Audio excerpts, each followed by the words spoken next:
Саламатсыздар урматтуу спорт сүйүүчүлөр, футбол көрөрмандары. Сиздин экранда Sport Life программасы болмокчу. Биз бул жолу футзал боюнча Ош шаарынын ачык чемпионаты 11-тур оюндары тууралуу сөз кылабыз. Мына ушул оюндар айрым командаларды кийинки баскычтарга өткөрсө, айрымдарын бул сезондогу акыркы беттеши болуп калышы мүмкүн.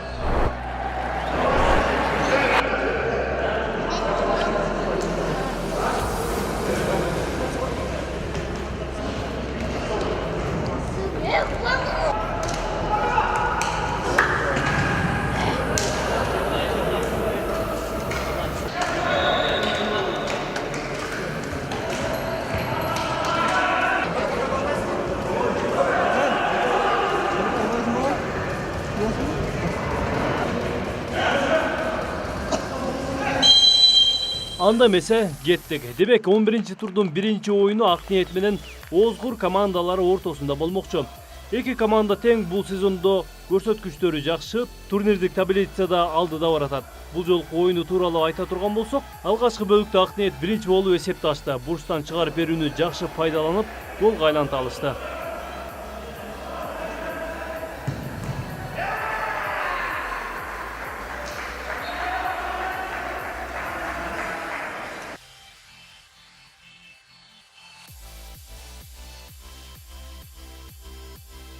Анткени менен Озгур жооптук голун көпкө күтүлгөн жок. Эсепти теңөө үчүн катар менен чабуулдарды уюштуруп жатып, алыстан берилген сокку менен көрөрмандарына кооз гол тартып алады.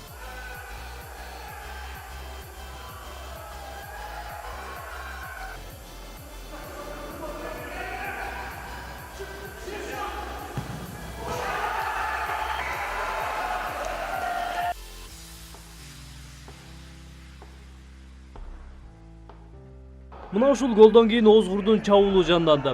Команда мыкты комбинацияларды уюштуруп, Ак Ниеттин айласын кетирди. Команда тез-тез эсепти өзгөртүп, көрөрмандарын кубантып турду.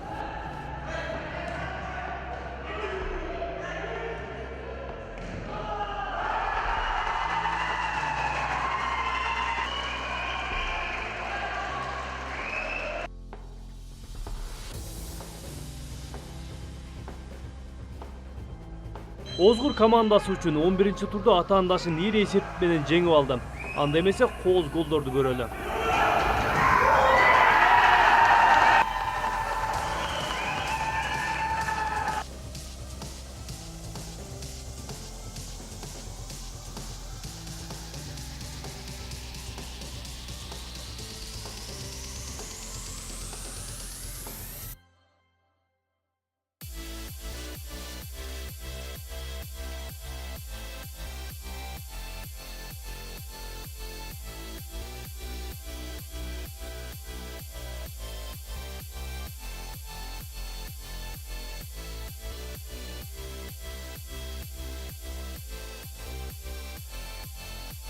Озгур Ак Ниет беттеши жетеки эсепте жыйынтыкталып, Озгур керектүү болгон 3 упайга ээлик кылып, турнирлик жадыбалдагы өз ордун сактап калды.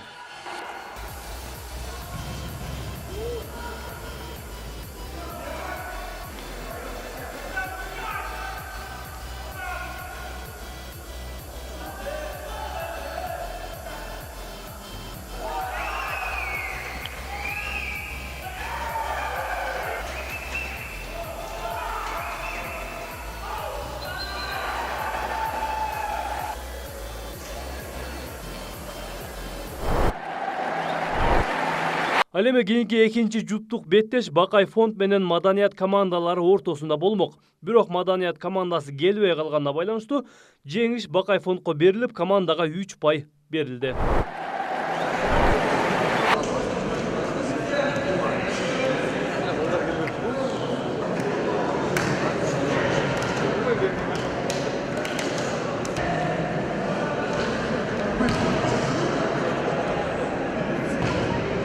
Анда эмесе кийинки 3-жуптук беттеш спорт комитети менен Бим Алдиер ортосунда болду. Спорт комитети ушул оюнун утса, кийинки баскычка чыгууга мүмкүнчүлүк жаралат.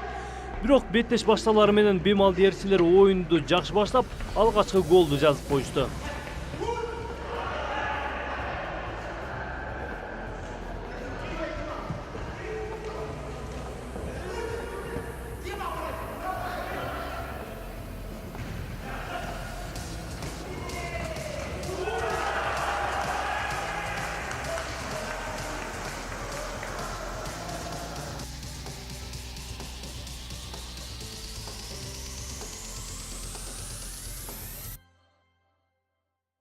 Мына ушундай кооз голдон кийин оюн темпи ылдамдап, командалар катуу тирешти.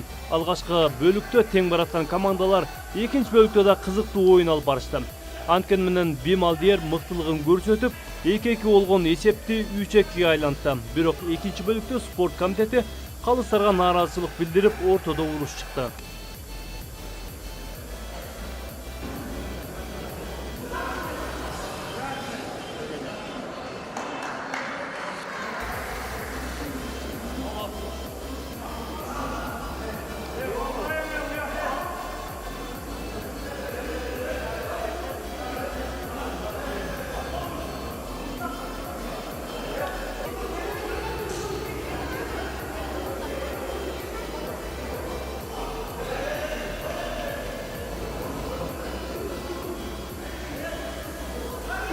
Ошентип спорт комитети 11-турду упайсыз жыйынтыктоого туура келди. Бим Алдиер 3 упай алганы менен кийинки баскычтарга өтүү мүмкүнчүлүгү абдан эле аз.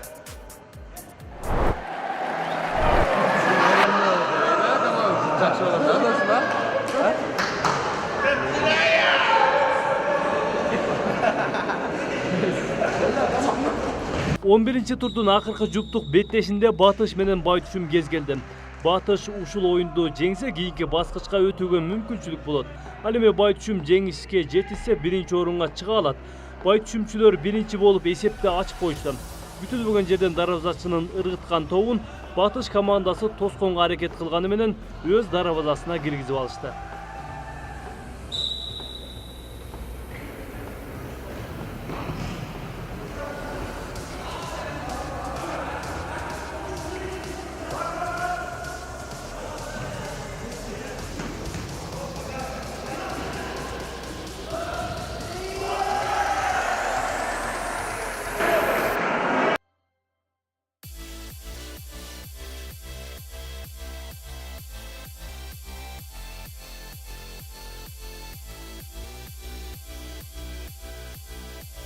Бул гол Батыш командасынын чыйралты көрүнөт. Команда чабуулда ойноп, эсепти теңөөгө бир катар жакшы мүмкүнчүлүк жаралды. Катар-катары менен чабуулдарды уюштуруп жатып, күйөрмандарына кооз гол тартуулоо менен эсепти теңеп коюшту.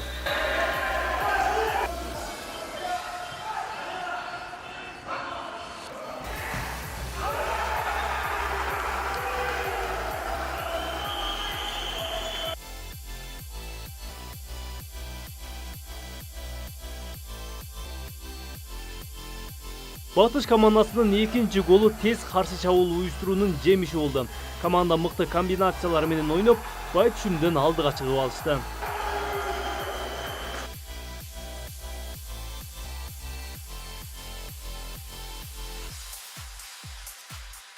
Анткени менен Байтүшүм да тажрыйбасына таянып эсепти теңеп турушту. Эки команда тең биринин артынан бири гол киргизип олтуруп, эсеп 3-3 болуп калды.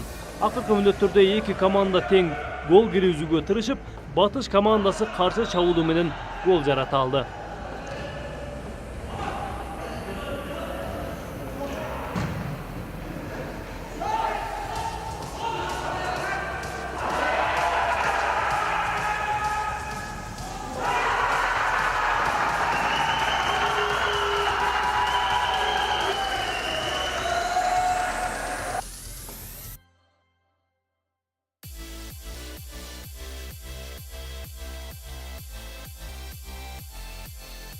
Ошентип 11-турдун жыйынтыгы менен 4-3 эсепте Батыш командасы керектүү болгон 3 упайга ээлик кылышты. Ал эми Байтүшүм болсо бул жолу упайсыз калып, турнирлик жадыбалда артка жылып калды.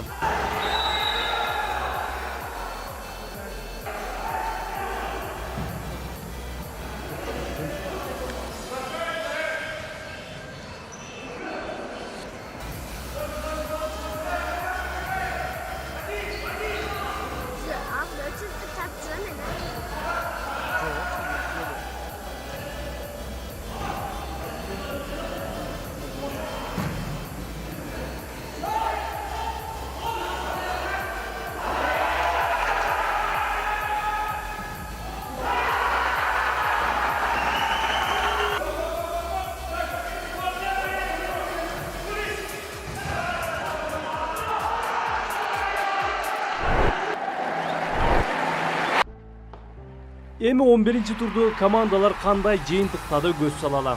Озгур Акниетти 7-2 эсепте утуп алган болсо, Бакай фонд Маданият командасы келбей калганына байланыштуу 3 упайга ийгилик кылышты. Ал эми Бималдиер спорт комитетин 3-2 эсепте утуп алды. Байтүшүм бул жолу 4-3 эсепте Батышка уттуруп жиберди.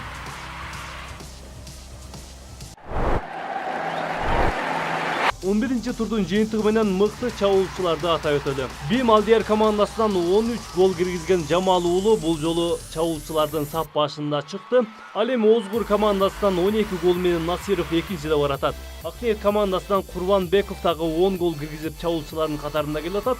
Ал эми спорт комитетинен Шарафуддиновдун голдор эсеби 10 бойдон калууда. Ал эми Байтүшүмдөн Досмуратов дагы 9 гол менен бул жолу мыкты чабуулчулардын катарына кирди.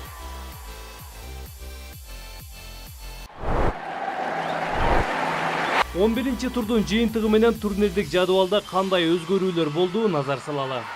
Бакай фонд 22 упай менен бул жолу алдыга чыгып алды. Ал эми Озгур командасы дагы 22 упай менен экинчи орунда келатат. Ал эми Байтүшүм бул жолу утулуп калып, 3-орунга түшүп калды. Батыш командасы дагы алдыңкы 4 команданын катарына кирди. Ал эми Акниет командасы 5-орунда келатат. Спорт комитети 14 упай менен 6-орунда. Ал эми Бималдиер 10 упай менен 7-орунга көтөрүлдү. Маданият командасы 8 упай менен акыркы орунда калууда.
Эми биринчи лиганын оюндары кандай болду айтып өтөлү. Оштуу бул жолу Дантисти 7-4 эсепте утуп алган болсо, Эмаком Холдик 13 эсепте Мир Запчастейди утуп алды.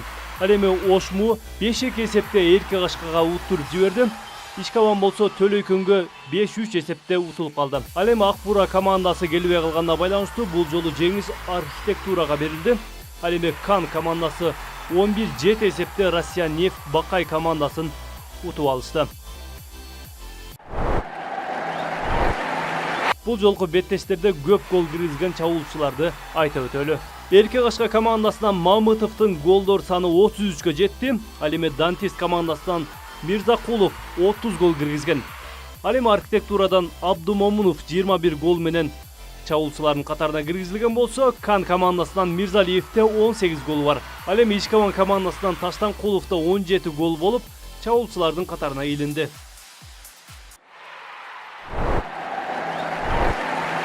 Он биринчи турдун жыйынтыгы менен кайсы командалар алдыга жылууда?